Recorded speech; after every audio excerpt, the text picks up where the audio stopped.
Assalamualaikum warahmatullahi wabarakatuh. Video kali ini kita akan membahas tentang masalah gagal bayar di aplikasi pinjaman online. Oke, buat teman-teman sekarang yang mungkin sedang bermasalah di pinjol, yuk kita sama-sama berdoa. Kita doakan teman-teman di luar sana, saudara-saudara kita di luar sana yang galbay juga, biar bisa segera bangkit, biar bisa segera menemukan solusi dan jalan terbaik untuk bisa bebas dari hutang pinjaman online-nya. Ya, amin amin ya robbal alamin. Oke, buat teman-teman video kali ini saya akan membahas ya, karena beberapa hari yang lalu ada yang nanya, "Bang, gimana caranya ya agar keluarga saya, kontak darurat, kontak yang ada di HP saya itu tidak diganggu ketika saya akan gagal bayar di aplikasi pinjaman online nanti?" Oke. Buat yang sudah galbay dan sudah diganggu, tidak perlu khawatir, ini tetap masih bisa diatasi kok. Jadi kalau teman-teman mungkin ya sekarang sedang mau galbay atau belum sempat galbay, itu kan ada kontak darurat ya. Nah itu teman-teman bisa ganti. Tapi menurut saya sih nggak usah diganti juga tidak masalah. Karena ya kalian cukup ngasih tahu ke kontak darurat kalian untuk tidak merespon nomor telepon yang tidak dikenal atau yang mengaku pinjol atau yang mencari kalian. Bilang aja kepada mereka untuk tidak kenal atau tidak tahu menau ya. Itu akan jauh lebih baik. Atau sekalian aja langsung minta untuk diblokir. Nah, kenapa sih kok pinjol itu kadang mengincar keluarga kita untuk diusik dan diganggu terlebih dahulu? Ya karena biar kita tidak nyaman. Karena mereka itu mengincar rasa ketidaknyamanan kita untuk menekan kita dalam tanda kutip ya, untuk agar kita bisa segera membayar hutang-hutang di pinjol mereka.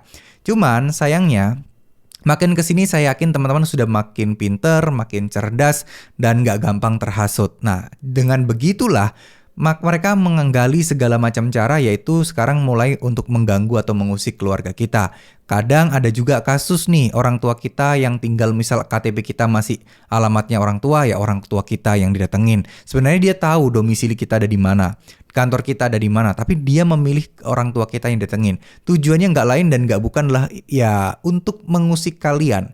Saya yakin semua orang tidak pernah menginginkan orang tuanya diganggu ketika kalian bermasalah dengan galbay pinjol kan. Nah itu yang sengaja mereka lakukan.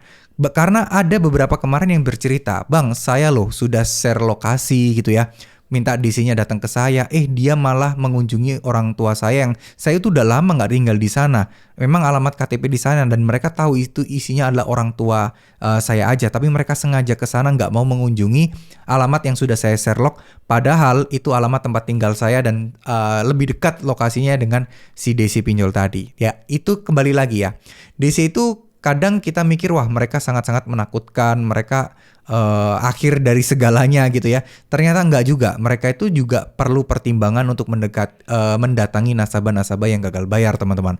So, jadi tips pertama yang ingin saya sampaikan adalah jangan sampai terkesan takut atau bahkan mungkin terlihat memohon-mohon untuk dikasih waktu lah, untuk intinya terlihat bahwa kalian itu tidak mau keluarga kalian dikunjungi, didatengin, atau ditelepon-telepon. Ya, jangan sampai terlihat. Semakin mereka tahu celah teman-teman, semakin mereka mulai gencar untuk mengincar teman-teman. Itu udah pasti mereka lakukan. Karena mereka akan melakukan segala cara, gimana caranya teman-teman bisa bayar utang pinjolnya. Ya, itu yang tujuan utama mereka.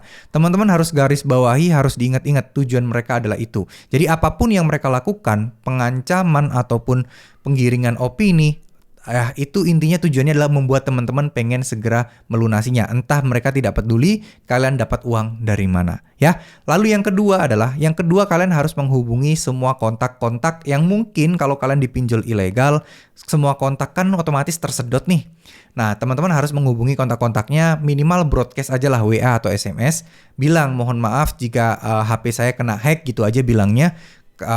Dari pinjol ilegal bla bla bla bla bla. Intinya mohon untuk tidak digubris, untuk tidak diladeni, dan langsung silakan diblok aja biar teman-teman semua tidak menjadi korban selanjutnya ya. Itu bisa cara yang pertama untuk menghubunginya. Cara yang kedua adalah telepon aja baik-baik, terutama yang paling urgent adalah kontak darurat ya. Siapa tahu kalian kemarin kontak darurat nggak izin dulu, nah sekarang kalian harus minta maaf, mohon maaf, nggak ada maksud untuk gimana-gimana, saya kalau boleh minta tolong untuk diabaikan saja ketika ada telepon ya. Ngomongnya baik-baik ya, kalau kalian dimarahin mereka kesel ya wajar, karena kan salah di kita memasukkan nomor mereka tanpa seizin mereka gitu ya. Nggak apa-apa, diterima aja, minta maaf baik-baik, insya Allah sih mereka mau mendengarkan kalian ya.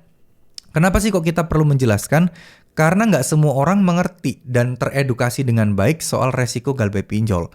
Kalau mereka terus ngobrol dengan desi pinjol dan desi pinjol ngomong yang macam-macam, misal nih mengancam, oke kalau ibu atau bapak tidak ngasih tahu lokasi keberadaan si B, si C, berarti artinya ibu melanggar atau bersekongkol dan akan bisa dituntut pidana. Nah kalau kayak gini kan siapa orang yang nggak takut? Siapa orang yang nggak panik? Kasihan mereka juga akan panik dan akan takut. Jadi lebih baik kalian edukasi dan hubungi mereka dan ngobrol secara baik-baik ya. Oke, terima kasih. Mohon maaf jika ada salah-salah kata. Wassalamualaikum warahmatullahi wabarakatuh.